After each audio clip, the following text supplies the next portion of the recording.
We will have moderators for each of our sessions today. And so I want to introduce the steering committee chair for KBUMP, Crystal Robinson with the Quartz Valley Indian Reservation.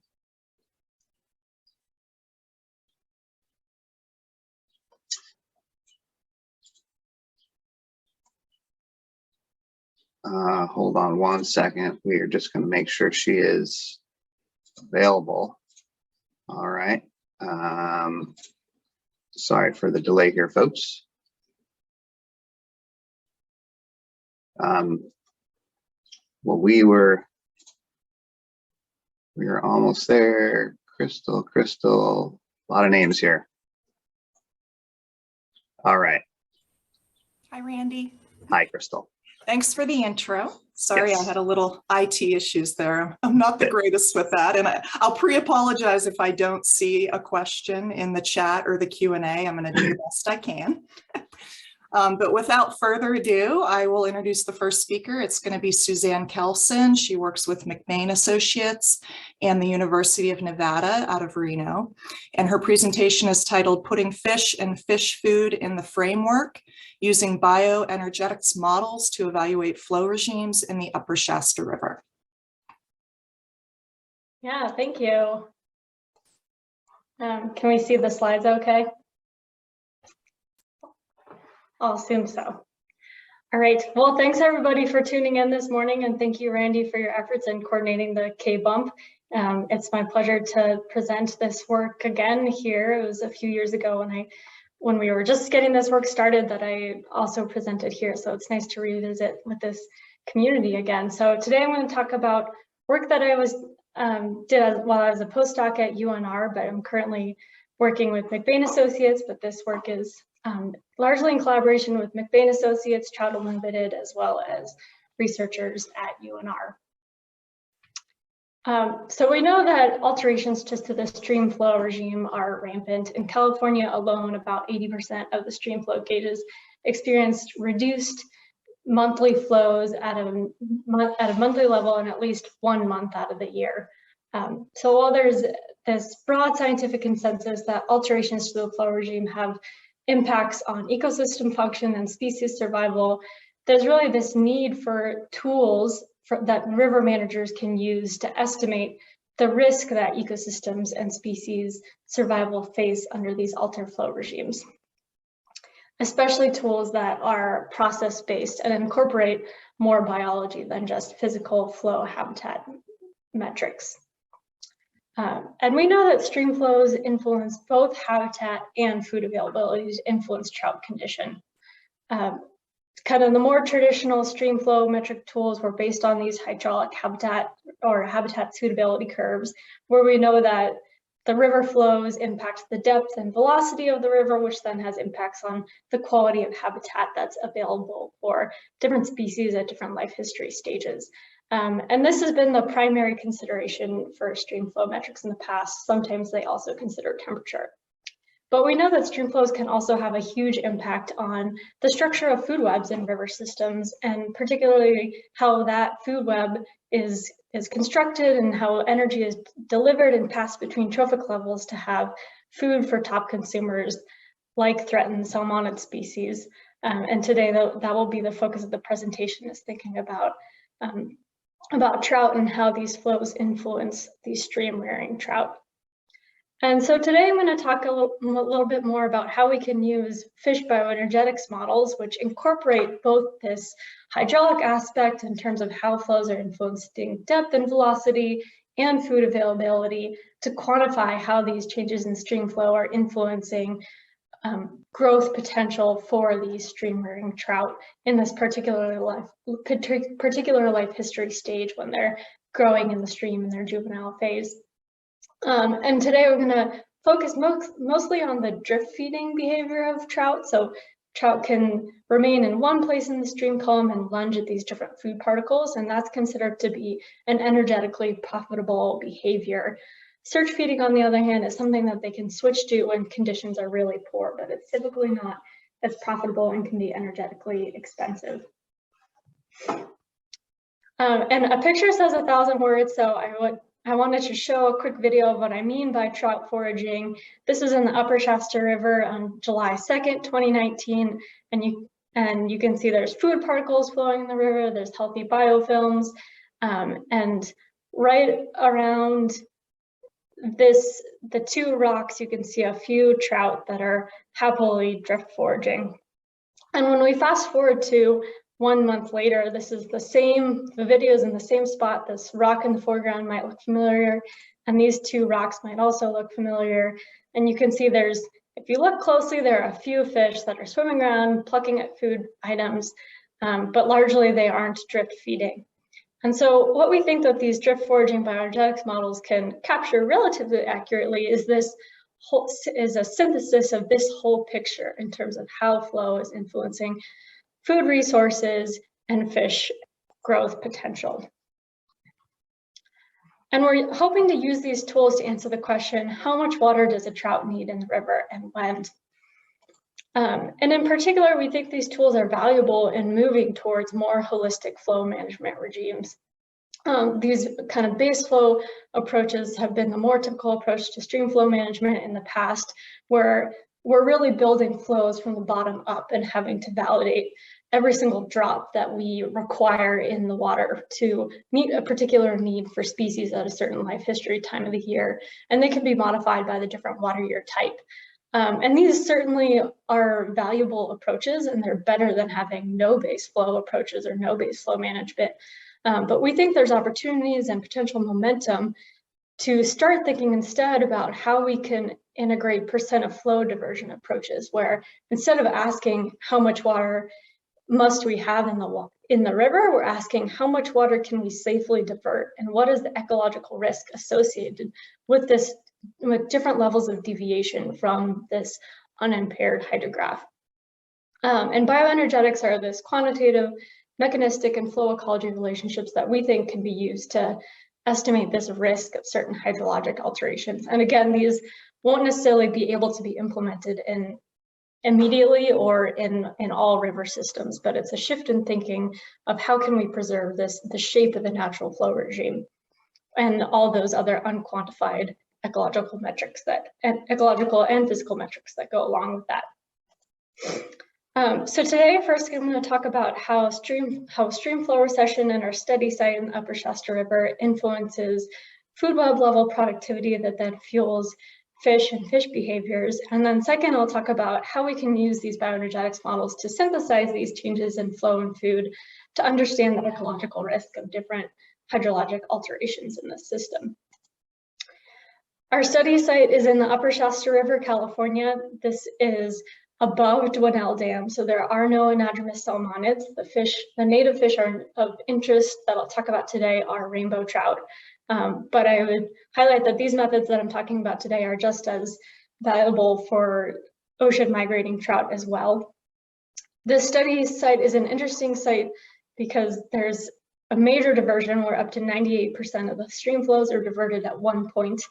However, stream temperatures are relatively similar above and below the diversion due to several inputs of small springs and groundwater, and they're cool the whole summer, so they're around 20 degrees Celsius. So this is kind of a unique system and opportunity where we can more or less isolate the effects of this major flow diversion on summer food web productivity.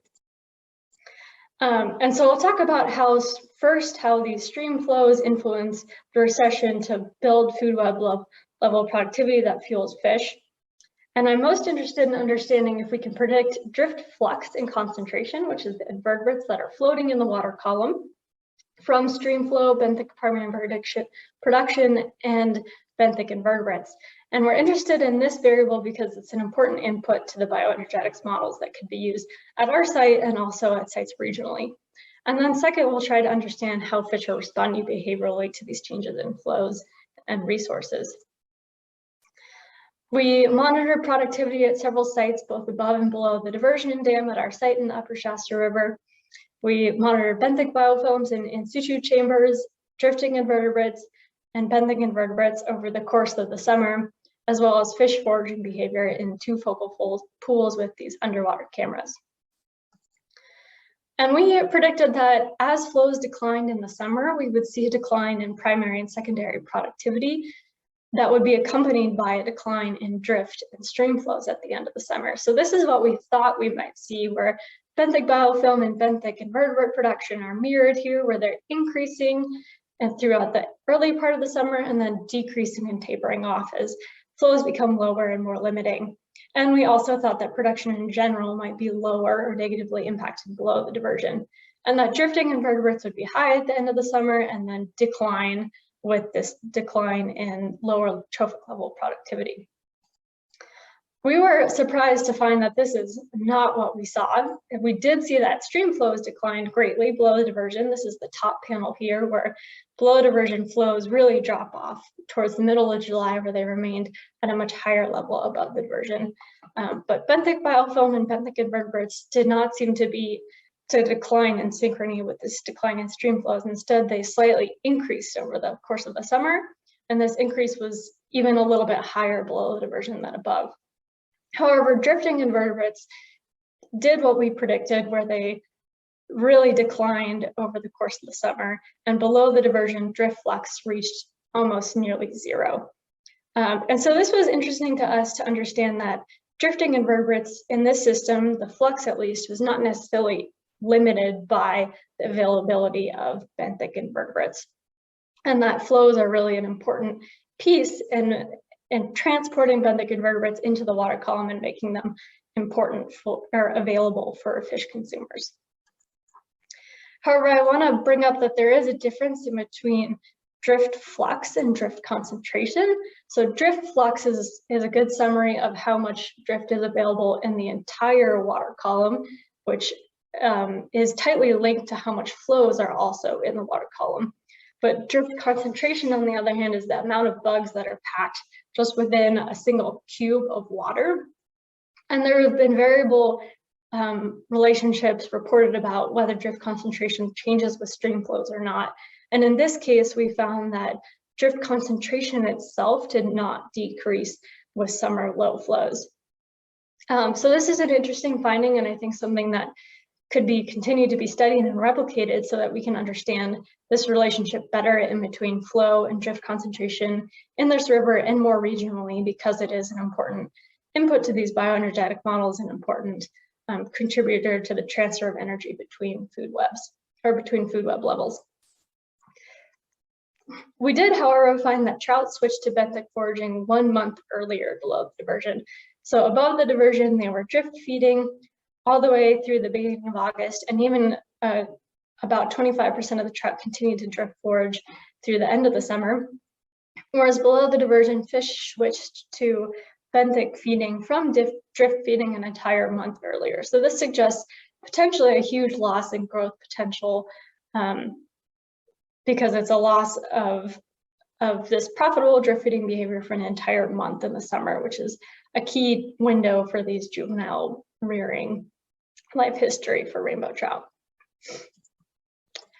So in summary, for this first part of the talk, we found that benthic biofilms and benthic invertebrates increased throughout summer, especially so throughout the diversion.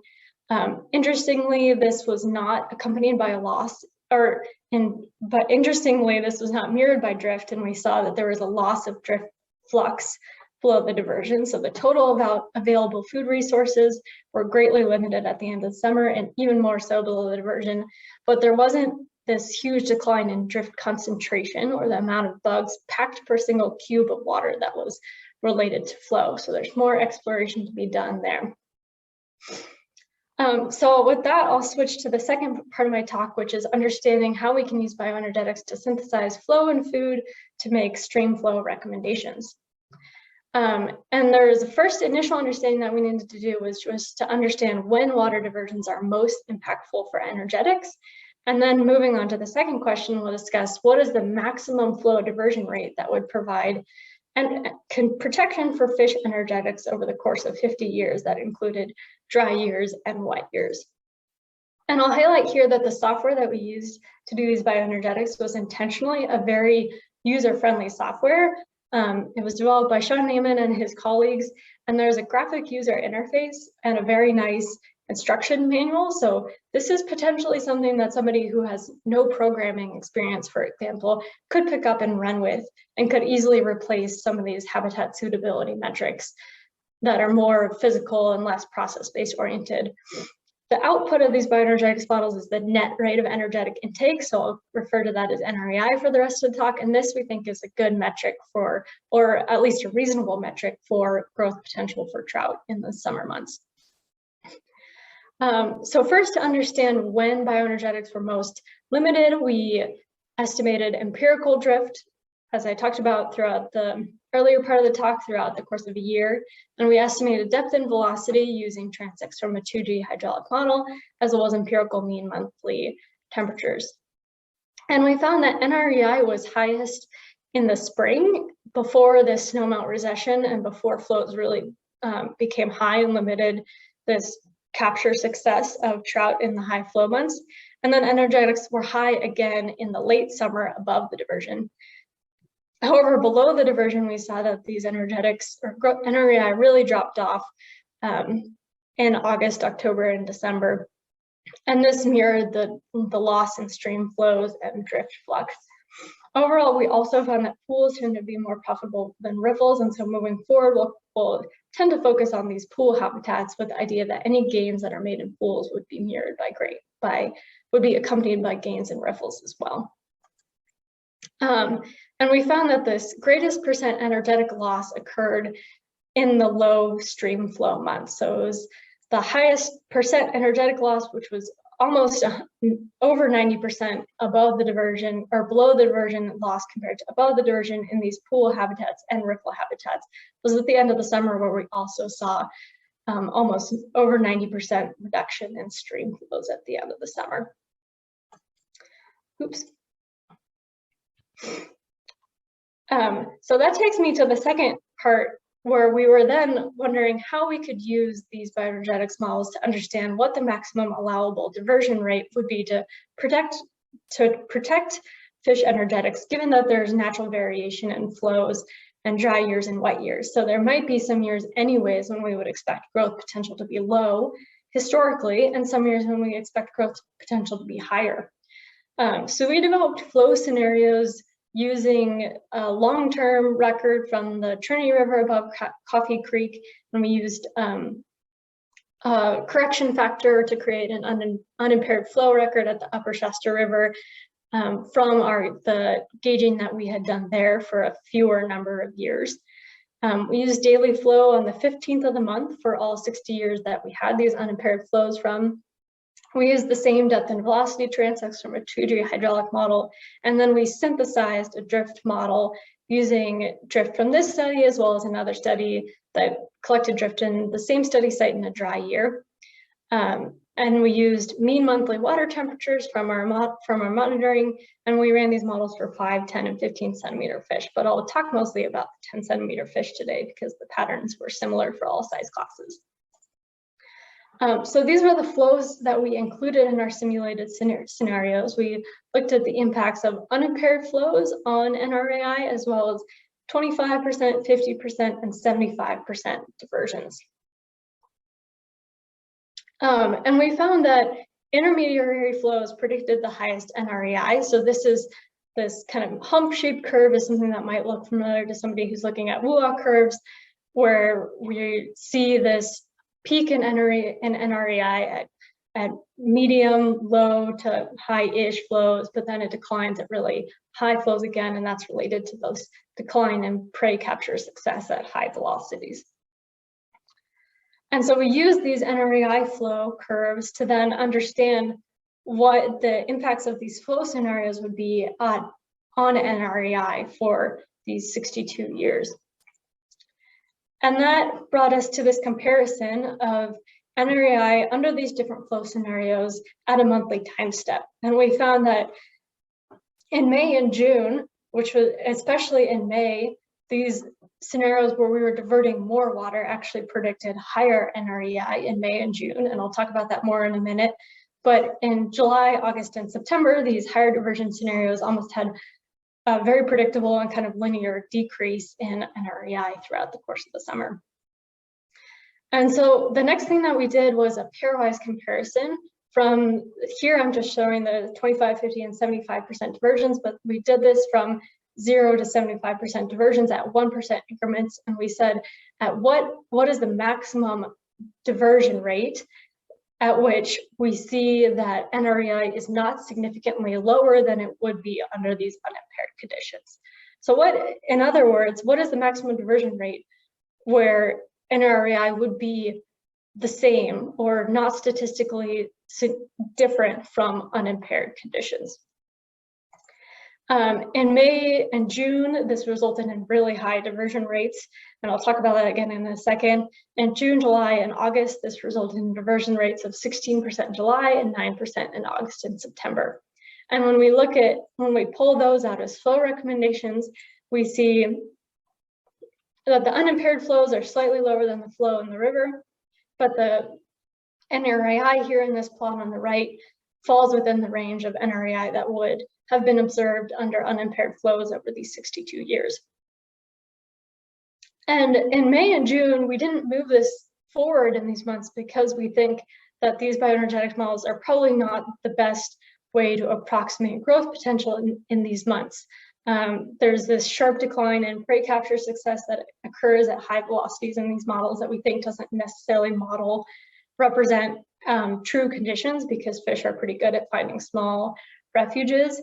We also think that there are some pretty critical functions of this streamflow recession that are important for the ecosystem, but not necessarily important for trout growth. So I want to highlight here that this bioenergetics model could be a really useful metric, but we think it's mostly a useful low flow metric, because that's when bioenergetics are potentially most limited by diversion rates. And so there's kind of a need to develop or rely on other flow ecology, flow habitat metrics in these summer months that are more appropriate for these high flow metrics. So in summary, we found that water diversions were most impactful on fish energetics in the summer months, and that this was somewhat proportional to the in between energetic loss and streamflow loss, and that we were able to use these bioenergetics models to estimate a maximum flow diversion rate that would provide protection for fish energetics over the course of more than 50 years. And moving forward, we think that this is a better metric for low flow months.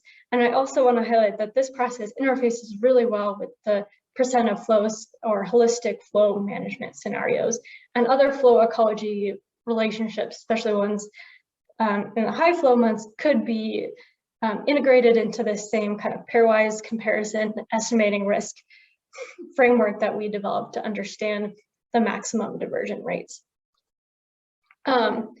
So in overall summary, we found that predicting drifting invertebrates is elusive, but it's an important input to bioenergetics models. And moving forward, we would like to see streamflow bioenergetics predictions developed at a regional scale so that these bioenergetics models could be integrated into streamflow management at other sites.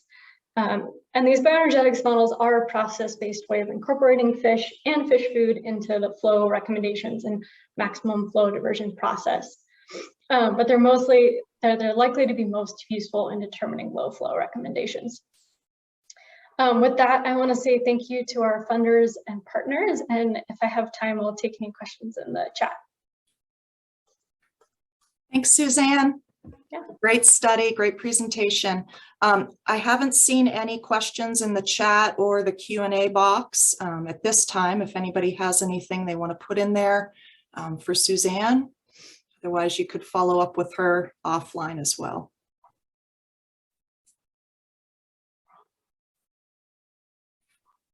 Okay.